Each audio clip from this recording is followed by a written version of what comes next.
Yeah, I mean, I was obviously frustrated, but I was getting good looks, and I think it's just kind of part of getting back in a rhythm after being injured. It's kind of part of it. You don't really usually just pick up where you left off. There's a little bit of a process of how does this feel? What shots am I getting?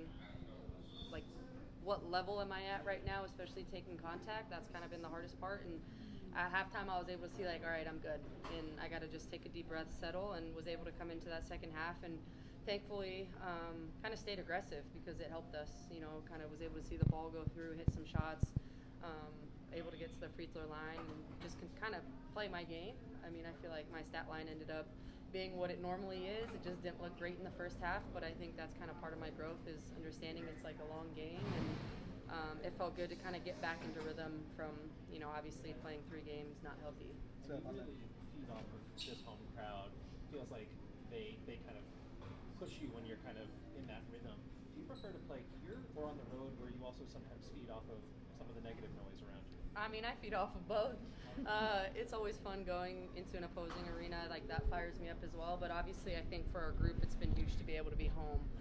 I think fighting adversity on the road, being on the road for as long as we have, I feel like it's kind of this energy back at home now is what we've needed. I think the crowd understands we're kind of down bodies and down people, and they kind of willed us today to go on the run that we did. It was back to being the usual loud crowd that we're used to here, and it's kind of the beauty of being able to play home. So speaking of the contact and physicality you mentioned, Coach Brondello wanted to see more physicality and grit out there today. How did that manifest in a game like this, especially during the comeback? Yeah, I mean, I think there were kind of ebbs and flows. Sometimes we were aggressive, sometimes we weren't, but then you were able to see when we kind of buckled down and got stops.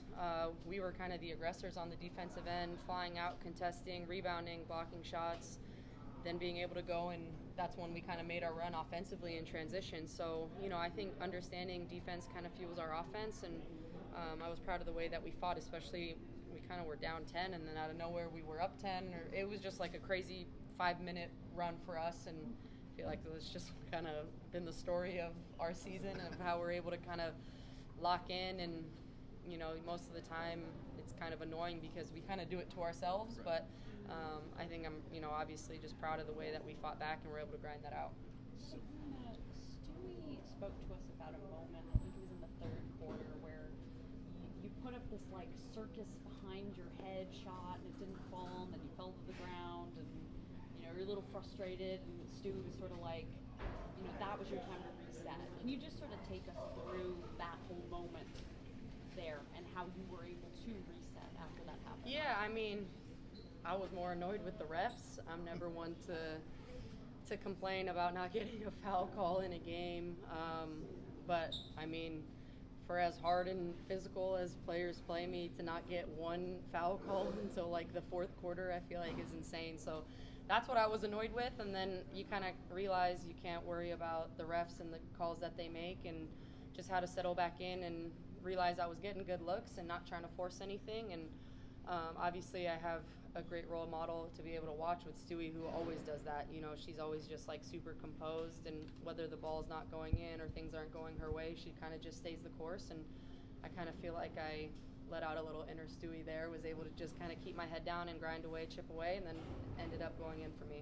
What do you think you guys need to do? Because you guys always say like defense feeds your offense, but these slow starts and finding yourself in double-digit deficits has become a trend this season. Just what really needs to change so you do lock in sooner, so you're not having to play catch-up? Yeah, I mean, I think just the understanding of a lot of the time the decisions we make on the offensive end gives teams the upper hand on the defensive end, whether we're taking bad shots, turning the ball over, live ball turnovers, all that stuff kind of just trickles into us not locking in on the defensive end. And so I think we also just have to make sure when our offense is flowing, our defense is as well. But I think that's kind of part of our growth as well. We're never, there's going to be times where we're going to be up a lot and continue to keep the lead, but there's also going to be games where you got to find a way when you're down to kind of buckle down and get stops and see the ball go through. And for us, that happened late, and it's better late than never. The Natasha Cloud post-game today was kind of campaiigning for KB to be in the three-point contest. Would you like to see her be a part of the three-point? I would love it. Go KB. Yeah. A few more? Sabrina, in the second to last minute of the game, I believe, Coach Brondello took a technical foul protesting your offensive foul, and it was her first technical in nearly 2 calendar years. So what does it mean to have Oh my God. your coach have your back like that? Yeah, I mean, the ref apologized as well because he said he got fooled with the flop that Dearica Hamby had. I wish we would have been able to review it because I didn't touch her. But I think at that point in the game, I'm happy she kind of got fired up and took one. Obviously, the game was over, but we know she has our back. She's not really the one that gets technicals or yells at the ref, so maybe I'll pay her fine. Did you hear what she said? No. Was it a word you don't want to repeat? No, I don't even think. I think they might have been a little sensitive. I don't even think she's not really the one to come attack. And if she was yelling, you probably couldn't hear her because it's so loud in there. So, regardless, I mean, I think it's fine. See you, Leo. But it is what it is. We'll take the T as a team. Sabrina, I'm curious. In the Phoenix and Atlanta game before this, it just seemed like you guys were struggling when it came to moving the ball and just getting multiple players to touch it. It seemed like tonight that changed. I'm just curious, what type of work was done in practice to sort of get you guys back to who you are? Yeah, I think it's understanding. I mean, obviously, how teams are playing me because that's tough. When teams are trapping, denying, trying to get the ball out of my hand, I think there's a fine balance between understanding how I can be effective with the ball in my hand and then how I can also be effective without the ball in my hand off ball. And so there's kind of this dance that you play in terms of when teams are trying to junk things up, they go triangle and one, they're doing stuff to just not let me get the ball so then I can't initiate offense and I can't facilitate and get everyone going. And so it's kind of been a learning experience for us to figure out ways that we can continue to combat that, and I think we did well today. Obviously, they just switched everything, and that's something we hadn't really seen, and I think we're able to kind of settle in and see that.